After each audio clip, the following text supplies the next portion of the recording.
وعلينا مركا رمضان مبارك رمضان مع قلده رمضان مبارك إلهي سنة كان سنة كحجو إنه بش برواقه نوجي إن شاء الله إلهي كرجينا. السلام عليكم ورحمة الله تعالى وبركاته. وإذا سامر مع أصحاب جنال وحرم بدون جوجتين جنال كان داوني السينوا تيم لقوقات أدياد وعلينا مركا رمضان مبارك رمضان مع قلده رمضان مبارك إلهي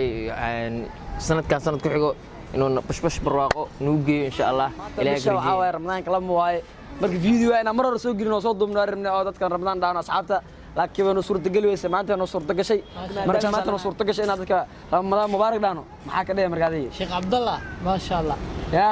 waxa ka dhigay asxaabta horto Soomaaliya horto waxa ka jira dhibaatooyin badan horto taas la duceeyo rabishaan bishii uu cibaadada badneed waay alaga faa'iideystaa dhigay asxaab yaa boojaan kii boojeesna jiro korra u istaag maadaama waddankana dhibaatooyin iyo cudurro ay ka jiraan maxaa ka leedahay maar saacad maxaa ka leedahay dadka maxaa ka leedahay inta muslimiinta dhan marta bisha barakeysnayd ee Ramadaan waaye laga faa'iideysto مبارك رمضان كريم رمضان كريم aad waxa